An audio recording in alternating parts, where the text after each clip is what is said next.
Dear students, अर्थशास्त्र के third chapter मुद्रा और साख के अंतर्गत हमने मुद्रा के विषय में जाना, इसका प्रयोग कितने समय से हो रहा है इसके विषय में जाना, और इसने समय समय पर किस किस रूप में मुद्रा का प्रचलन रहा अलग अलग कालों के दौरान, उसके विषय में हमने बातचीत की थी।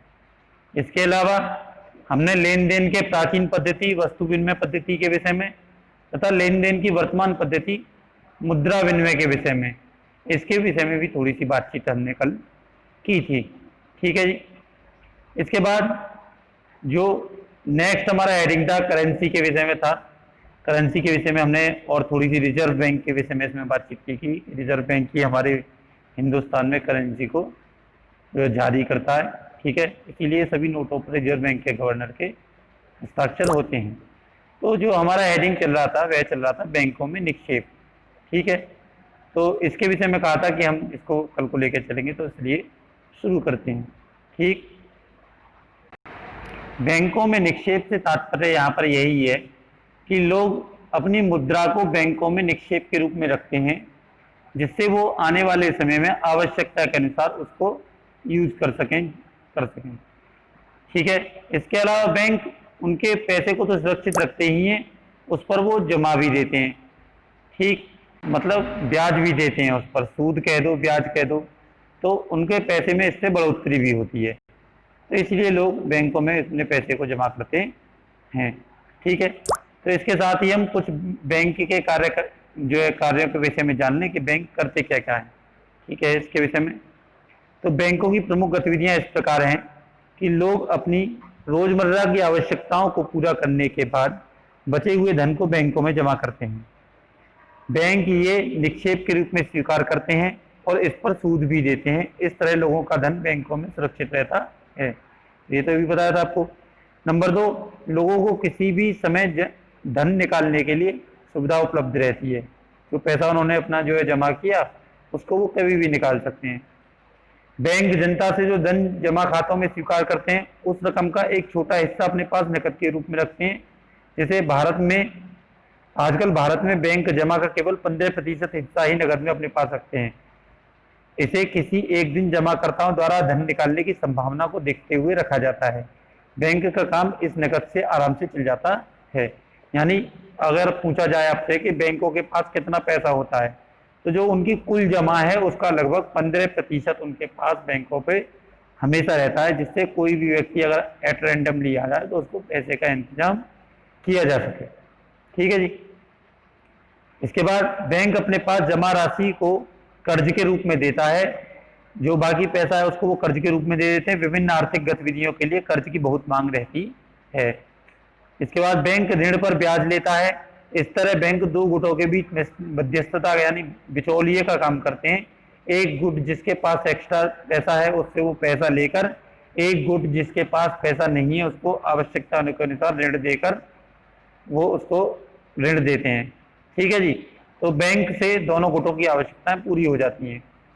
नेक्स्ट जो वर्क है बैंक का वह है जमाकर्ता अपने अतिरिक्त धन को भी सुरक्षित रख पाता है, ब्याज भी प्राप्त करता है और कर्जदार कुछ ब्याज देकर धन से प्राप्त करके अपनी आवश्यकताएं पूर्ति करता है। बैंक जमा पर जो ब्याज देता है उससे ज्यादा ब्याज ऋण पर लेता है। कर्जदारों से लिए गए ब्याज और जमाकर्ताओं को दिए गए ब्याज के बीच के अंतर बैंक की आय का प्रमुख स्रोत है। यानी कि मतलब सीधा सा सिंपल क्या फॉर्मूला है कि बैंक की कमाई क्या है। कमाई बैंक की ये है कि वो कर्जदारों को जो पैसा कर्ज पे देता है, यानी उसके पास 100% मान लीजिए पैसा आया बैंक के पास, 15% तो उसने अपने पास रखा नकद के रूप में, 85% उसने अपना कर्ज पे दे दिया। तो जो ऋण पे दिया उसने उस पर जो ब्याज होगी वो ज्यादा होगी किसके मुकाबले में, जो बैंक जमा करने वाले को ब्याज दे रहा है। और इसके बीच का जो अंतर है वो बैंक की आय है। ठीक है जी। इस प्रकार से किसी देश की अर्थव्यवस्था के विकास में बैंकों की गतिविधियां महत्वपूर्ण भूमिका निभाती हैं। तो बैंक के विषय में हमने काफी बात की। ठीक है, नेक्स्ट आपके सामने इसमें आप देख रहे होंगे चित्र में कि ये चेक दिया हुआ है, तो चेक की बात कर देते हैं थोड़ी सी। ठीक, तो चेक के विषय में वैसे आप लोग जानते होंगे, फिर भी आपको बता दूं कि चेक एक ऐसा कागज है जो बैंक के किसी व्यक्ति के खाते से चेक पर लिखे नाम के किसी दूसरे व्यक्ति को एक खास रकम के भुगतान का आदेश देता है। यानी जो चेक जिसका खाता है उसका नंबर होगा, उसके अकाउंट जो चेक बुक होगी उससे, और जिस व्यक्ति के नाम पर वह चेक काटा जा रहा है उस व्यक्ति को जितनी रकम वो भर के दे रहा है खाते वाला व्यक्ति, उसके साइन है, उस उतनी रकम भुगतान का आदेश देता है चेक। तो इससे क्या आता है, कैश की जो मुद्रा का लेन देन है उसमें थोड़ी सी मतलब कोताही हो जाती है, सावधानी हो जाती है। ठीक है जी। और इसके अलावा आज के समय में चेक को ज़्यादा प्रेफरेंस दिया जाता है, क्योंकि चेक को व्हाइट मनी के रूप में शो कर दिया जाता है। ठीक है जी। व्हाइट मनी, ब्लैक मनी का मतलब क्या है? ब्लैक मनी का मतलब गलत तरीके से गलत कार्य करके कमाई गई पैसा हुआ, और व्हाइट मनी का मतलब जो पैसा फेयर कमाया गया है। ठीक है जी। तो एक उदाहरण लेते हैं चेक का। यदि कोई व्यापारी किसी दूसरे व्यक्ति को भुगतान करना चाहता है तो वो उस रकम को चेक पर लिखता है, अर्थात वह अपने बैंक को उस आदमी को यह रकम देने का आदेश देता है। यह धन एक बैंक खाते से दूसरे बैंक खाते में हस्तांतरित हो जाता है।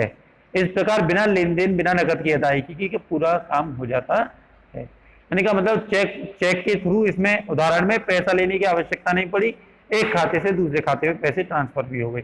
ठीक है जी। और अगर ऐसे पैसा लेते तो उसको रकम निकालनी पड़ती, वह रकम दूसरे व्यक्ति को देता, दूसरा व्यक्ति उस रकम को दे अपने खाते में जमा करता। अच्छा, चेक के फायदे क्या क्या हैं?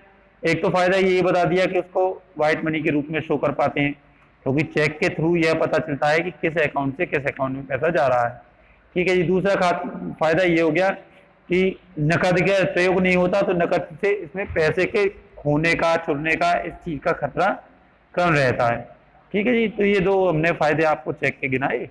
इसके बाद हम बात करते हैं नेक्स्ट हेडिंग है हमारा बैंकों की ऋण संबंधी गतिविधियां। अच्छा, बैंकों के विषय में हमने काफी बात की थी, उसमें हमने ऋण संबंधी गतिविधियां भी उसको बता दी थी। ये सारी गतिविधियां जो इसमें दी गई हैं आपके हेडिंग में, ये सारी गतिविधियां आपको उसके विषय में बता दी गई हैं। तो अब हम पाठ का दूसरा भाग शुरू करते हैं। अब तक हमने बात की मुद्रा की, अब बात करते हैं साख की। साख किसे कहते हैं, इसका क्या महत्व है? तो लोगों को दिए जाने वाला कर्ज को ही साख कहते हैं। साख आर्थिक जीवन का एक महत्वपूर्ण तत्व है। साख गरीब और मध्यम वर्ग के विकास में महत्वपूर्ण भूमिका निभाता है। कैसे? कि जरूरतमंद लोग साख के जरिए अपने रुके हुए कार्य करते हैं, किसान साख के जरिए अपनी फसलों का उत्पादन करते हैं, व्यवसायी अपने व्यवसाय का संचालन करते हैं।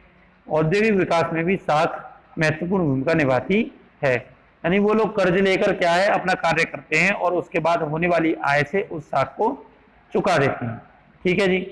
तो व्यापार के क्षेत्र में भी काफी मात्रा में साख ली जा सकते हैं, जिससे व्यापार बढ़ता है। ठीक है जी। तो ये तो हो गई साख किसे कहते हैं। इसके बाद बात करते हैं साख लेने की विभिन्न स्थितियां कौन कौन सी हैं। तो पहला तो हो गया जो आपको बताया था अभी कि अपना कार्य पूर्ण करने के लिए। दूसरा होगा त्योहार आदि में, त्योहार आदि के समय पे हमें खर्चा होता है। ठीक है जी। तीसरा हो गया आवास आदि के लिए। चौथा लड़की की शादी करने के लिए या लड़के की शादी करने के लिए, विभिन्न कार्यों के लिए। तो कहने का तात्पर्य है कि कर्ज किसी भी कारण से लिया जा सकता है जब उनको पैसे की आवश्यकता होती है। तो आज की वीडियो में इतना ही, बाकी कल। धन्यवाद।